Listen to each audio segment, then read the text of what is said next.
আসসালামু আলাইকুম friends, মৌসুমা friend ব্লগে সবাইকে স্বাগত জানাই। গুড মর্নিং সবাইকে। আজকে সকাল সকাল চলে গেছিলাম ডাক্তারের কাছে। তো ডাক্তার দেখানো হয়ে গেছে, এখন বাজে দুপুর 12টা।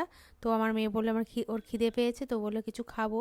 তো দেখলাম যে পাশে একটা ধাবার মতন ছিল, তো ওখানে চলে এসেছিলাম। তো মেয়েকে জিজ্ঞেস করলাম যে কী খাবি, ও বললো যে স্যান্ডউইচ খাবো। তো ওর জন্য স্যান্ডউইচ অর্ডার করেছিলাম। আর আমার ধোসা খেতে ইচ্ছা করলো, তাই আমার জন্য ধোসা অর্ডার করেছিলাম আর করেছিলাম বড়া। ধোসাটার সাইজ দেখুন বন্ধুরা কতটা বড়, পুরো একটা হাতের সমান, হাতের থেকেও বড়, আমার হাতের থেকেও বড়। জানি না পুরোটা খেতে পারবো কি না।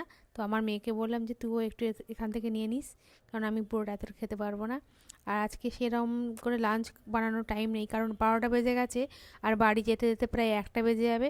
লাঞ্চ বানানোর কোনো সময় নেই আজকে। তো আজকে লাঞ্চে এটাই থাকলো। তো আমার মেয়ে তো মশলা খায় না, তো ওকে প্লেনটা ছিঁড়ে ছিঁড়ে দিচ্ছি। আর এটা অনিয়ন মশলা ধোসা। তো ও তো মশলা খায় না, তাই জন্য ওকে প্লেনটা ছিঁড়ে ছিঁড়ে দিয়েছিলাম। আর নিয়েছিলাম বড়া, বড়াটাও বেশ ভালো ছিল। তাহলে চলুন বন্ধুরা, আজকের ব্লগটা এখানেই শেষ করছি। আবার অন্য ব্লগ নিয়ে আসবো। টাটা।